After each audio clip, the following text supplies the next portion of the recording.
വേദിയിലും സദസ്സിലുമുള്ള ബഹുമാന്യരെ, പ്രിയപ്പെട്ടവരെ, എല്ലാവർക്കും നമസ്കാരം. MT എന്നാൽ മലയാള സാഹിത്യം, മലയാള സാഹിത്യം എന്നാൽ MT എന്നൊരു സമവാക്യം വളരെ മുൻപ് എൻ്റെ മനസ്സിൽ രൂപപ്പെട്ടിട്ടുണ്ട്. ഇത് പറയുമ്പോൾ മലയാള സാഹിത്യത്തെ കുറച്ചൊന്ന് ചെറുതാക്കുകയോ MTയെ ആവശ്യത്തിലേറെ വലുതാക്കുകയോ ആണെന്ന് ആരും വിചാരിക്കരുത് എന്നൊരു അപേക്ഷയുണ്ട്. കാരണം MTയുടെ വാങ്മയം, അദ്ദേഹത്തിൻ്റെ കഥകൾ, നോവലുകൾ, കാഥികൻ്റെ പണിപ്പുര പോലെയുള്ള സാഹിത്യ പഠനകൃതികൾ, ഹെമിംഗ്വേ ഒരു മുഖവുര പോലെയുള്ള പാശ്ചാത്യ എഴുത്തുകാരെ ആഴത്തിൽ പഠിച്ചുകൊണ്ടുള്ള കൃതികൾ, ഇങ്ങനെ എഴുതിയ കാര്യങ്ങൾ മാത്രമല്ല, പത്രാധിപർ എന്ന നിലയിലും കേരള സാഹിത്യ അക്കാദമിയുടെയും തുഞ്ചൻ സ്മാരകത്തിൻ്റെയും നേതൃസ്ഥാനത്തിരുന്നു കൊണ്ട് അദ്ദേഹം ഇടപെട്ടിരുന്ന രീതികൾ, അതുപോലെ തിരക്കഥകൾ, ഇതെല്ലാം ചേർത്ത് ആലോചിച്ച് കഴിയുമ്പോൾ ഞാൻ സ്വയം മനസ്സിൽ രൂപപ്പെടുത്തിയ ആ സമവാക്യം അത് എല്ലാ കാലത്തും ഇളക്കമില്ലാതെ തന്നെ ഞാൻ മനസ്സിൽ സൂക്ഷിക്കുകയാണ്. അത് പറയുന്നതിൽ എനിക്ക് വളരെ അഭിമാനമുണ്ട്. ഈ സന്ദർഭത്തിൽ വ്യക്തിപരമായി കേരള സർവകലാശാലയിൽ MPhil പഠനം നടത്തിയ വേളയിൽ 1993 അതിൻ്റെ ഭാഗമായി ഒരു പ്രബന്ധം എഴുതി സമർപ്പിക്കേണ്ടതുണ്ട്. അതിൽ ഞാൻ തിരഞ്ഞെടുത്ത വിഷയം ഭാഷയും ഭാവവും MT വാസുദേവൻ നായരുടെ നോവലുകളിൽ എന്നുള്ളതായിരുന്നു. 3 ദശകങ്ങൾ കഴിഞ്ഞു. അപ്പോൾ അന്ന് പ്രധാനമായും 4 നോവലുകൾ മുൻനിർത്തിയായിരുന്നു എൻ്റെ പഠനം.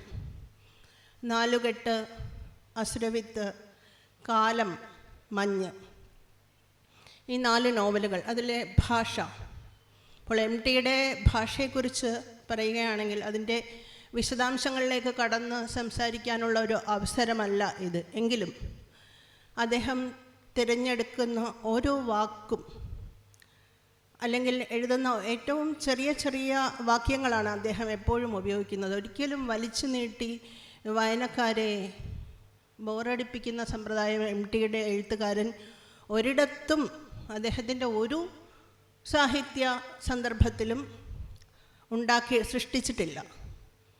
അപ്പോൾ അങ്ങനെ മഞ്ഞ് പോലെയുള്ള നോവലിൽ ഒരു വാക്ക് എഴുതിയതിനെക്കുറിച്ച് പശ്ചാത്താപഭരിതമായ ഭാഷയിൽ MT സംസാരിച്ചിട്ടുണ്ട്. അതേത് വാക്കാണ്? ഒരു അഭിമുഖത്തിൽ അദ്ദേഹം പറഞ്ഞു, അതിൽ വിമലയുടെ അച്ഛൻ്റെ ഉദ്യോഗത്തെക്കുറിച്ച് പറയുന്ന വേളയിൽ ഉരുളക്കിഴങ്ങ് ഗവേഷണം എന്ന് എഴുതേണ്ടി വന്നിട്ടുണ്ട്.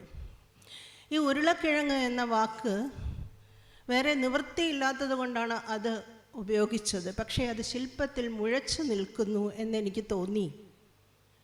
അത് അവിടെ വേറെ വാക്ക് വയ്ക്കാനില്ലാത്തത് കൊണ്ട് അവിടെ എഴുതിപ്പോയതാണ് എന്ന്. അപ്പോൾ എത്രമാത്രം പദശില്പത്തിൽ അല്ലെങ്കിൽ ഭാവശില്പത്തിൽ ശ്രദ്ധയൂന്നുന്ന, അല്ലെങ്കിൽ അതൊരു ധ്യാനം പോലെ, തപസ് പോലെ നിർവഹിക്കുന്ന ആളായിരുന്നു അദ്ദേഹം എന്ന് നമുക്കറിയാം.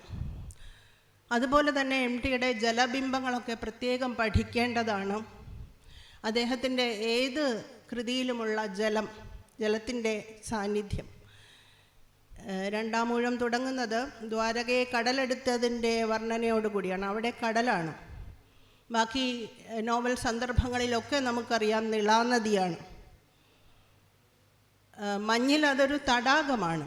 തടാകത്തിലും ജലമുണ്ട് നമുക്കറിയാം. പക്ഷേ മഞ്ഞിലെ തടാകം വിമലയുടെ ജീവിതം പോലെ ഉറഞ്ഞുപോയ ഒന്നായിട്ട്, അങ്ങനെ ഏത് ഒരു ബിംബം കൊണ്ടുവന്നാലും അത് ഒരു വെറുതെ ഉള്ള പ്രകൃതി വർണ്ണനയായിട്ടോ പ്രകൃതിയെ പറഞ്ഞു പോകുന്നതായിട്ടോ അല്ല, കഥാപാത്ര ജീവിതവുമായിട്ട് ഏറ്റവും ചേർത്ത് വയ്ക്കാവുന്ന ഒന്ന് എന്ന നിലയിലാണ് ഈ സാഹിത്യ സന്ദർഭങ്ങളിലെല്ലാം MT അവയെ തിരഞ്ഞെടുത്തിട്ടുള്ളത്.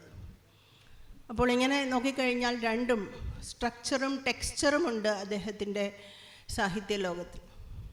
ഘടന അതുപോലെ തന്നെ അതിൻ്റെ സത്ത, ഇത് രണ്ടും നമുക്ക് തിരിച്ചറിയാം. അതുപോലെ തന്നെ മറ്റ് ഇപ്പോൾ അധികാര സ്വരൂപങ്ങളെ തകർക്കാൻ വെല്ലുവിളിക്കാനൊക്കെയുള്ള നാലുകെട്ട് പോലെയുള്ള ഒരു വ്യവസ്ഥിതിയെ പ്രതിരോധിക്കാൻ അല്ലെങ്കിൽ വെല്ലുവിളിക്കാനുള്ള അത്തരമൊരു നിലപാട് സ്വീകരിച്ചു. ചന്തുമേനോൻ ഇന്ദുലേഖയിൽ തന്നെ കൂട്ടുകുടുംബത്തിൽ നിന്ന് അണുകുടുംബത്തിലേക്കുള്ള മാറ്റം സൂചിപ്പിച്ചുകൊണ്ടാണ് അത് നോവലിസ്റ്റ് പിൻവാങ്ങുന്നതെന്ന് പറഞ്ഞു. പക്ഷേ എം ടിയുടെ കാലത്തും ഈ കൂട്ടുകുടുംബ വ്യവസ്ഥിതിയായിരുന്നു അന്ന് ഉണ്ടായിരുന്ന ഒരു സാമൂഹിക യാഥാർത്ഥ്യം. പക്ഷേ നാലുകെട്ടിൻ്റെ ഒടുവിൽ ഈ നാലുകെട്ട് പൊളിക്കണം, ഇവിടെ കാറ്റും വെളിച്ചവും കിടക്കുന്ന ഒരു ചെറിയ വീട് മതി എന്ന് പറയുന്നിടത്താണ് ചന്തുമേനോൻ ഭാവനയിൽ കണ്ടത് പിന്നീട് കുറച്ചുകൂടി ഒരു റിയാലിറ്റി എന്ന അല്ലെങ്കിൽ ആ ഒരു യഥാതഥ ബോധത്തിലേക്ക് വരുന്നത്. അതുപോലെ എം ടിയുടെ എഴുത്തിനെ സംബന്ധിച്ചും തകഴി കേശവദേവ് തുടങ്ങിയവരുടെ ഒരു യഥാതഥവാദവും പിന്നീട് അസ്തിത്വവാദത്തിൻ്റെ വഴിയെ നീങ്ങിയ എഴുത്തുകാരുടെ ഒരു ആധുനികതാവാദവും ഇതിൻ്റെ നടുക്കുള്ള ഒരു വലിയ സ്പേസുണ്ട്. ഈ സ്പേസ് വാസ്തവത്തിൽ ഫില്ല് ചെയ്തുകൊണ്ട് എം ടിയെ പോലെയുള്ള ആളുകൾ ഏറ്റവും അതിലേക്ക് അവരെ മുന്നു പോയവരെയും പിന്നെ വന്നവരെയും സ്വാധീനിച്ചു കൊണ്ടാണ് നിന്നിട്ടുള്ളത്. ഇപ്പോൾ ഉറൂബ് അല്ലെങ്കിൽ എസ് കെ പൊറ്റക്കാട് പോലെയുള്ള നോവലുകൾ എം ടിയുടെ മുന്നിൽ പോയവരാണ്. അവരെ പോലും എം ടി അങ്ങോട്ട് സ്വാധീനിച്ചിട്ടുണ്ട്. അപ്പോൾ ഏത് തരത്തിൽ നോക്കിക്കഴിഞ്ഞാലും വലിയ സൈദ്ധാന്തികമായിട്ടുള്ള വിശകലനങ്ങൾക്കൊന്നുമുള്ള വേദിയല്ല ഇത്. എങ്കിലും എം ടി എന്നുള്ള ആ രണ്ടക്ഷരം മലയാളത്തിലെ എല്ലാ കാലത്തും എഴുത്തിൻ്റെ പ്രതീകമായിട്ട്, അതുപോലെ തന്നെ മനുഷ്യ അന്തസ്സിൻ്റെ പ്രതീകം, ഈ 9 പതിറ്റാണ്ട് മനുഷ്യ അന്തസ്സിനെ ഉയർത്തിപ്പിടിച്ച് ജീവിച്ച ഒരു മനുഷ്യൻ എന്ന നിലയിൽ അദ്ദേഹത്തിൻ്റെ ഓർമ്മകൾക്ക് മുന്നിൽ പ്രണാമങ്ങൾ അർപ്പിക്കുന്നു. ജീവിതാനന്തരം മനുഷ്യരെ അധിക്ഷേപിക്കുന്നത് ഒട്ടും ഒരു നല്ല സാംസ്കാരിക രീതിയല്ല എന്നും പറയുന്നു. എം ടിയുടെ ചരമവാർത്ത പുറത്തു വന്ന അടുത്ത നിമിഷം മുതൽ സോഷ്യൽ മീഡിയയിൽ അദ്ദേഹത്തിനെതിരെ ഉയർന്നുകൊണ്ടിരിക്കുന്ന അധിക്ഷേപങ്ങൾ കണ്ട് വളരെയേറെ മനസ്സ് വേദനിച്ചിട്ടാണ് ഇത്രയും ഇവിടെ പറഞ്ഞത്. എല്ലാവർക്കും നന്ദി.